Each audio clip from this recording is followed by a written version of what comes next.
സംസ്ഥാനത്തെ ഏറ്റവും പ്രധാനപ്പെട്ട ഒരു ആവശ്യമായിരുന്നു കായിക രംഗത്തെ ശക്തിപ്പെടുത്തുക എന്നത്.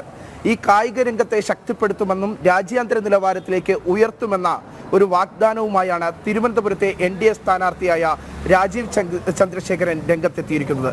2036 ഒളിമ്പിക്സിന് ആതിഥേയത്വം വഹിക്കുന്ന തരത്തിൽ തിരുവനന്തപുരത്തെ മാറ്റുമെന്നാണ് അദ്ദേഹത്തിന്റെ വാഗ്ദാനം.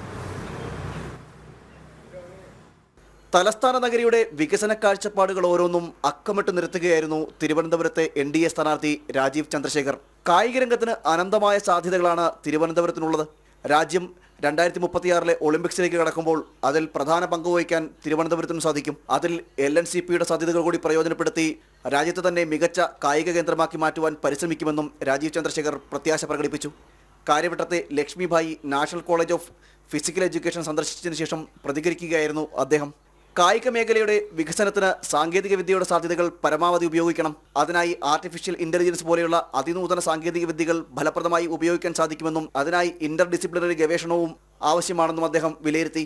കൂട്ടായ പരിശ്രമം ഉണ്ടെങ്കിൽ മാത്രമേ 2036 ഒളിമ്പിക്സിൽ പ്രധാന കേന്ദ്രമായി തിരുവനന്തപുരത്തെ മാറ്റുവാൻ സാധിക്കുകയുള്ളൂ എന്നും അദ്ദേഹം പ്രതികരിച്ചു. തുടർന്ന് ഏറെ നേരം സായിയിലെ വിദ്യാർത്ഥികളും അധ്യാപകരുമായി അദ്ദേഹം സംവദിച്ചു. Artificial intelligence and cross-functional interdisciplinary research into this area is also one of the areas of our mission.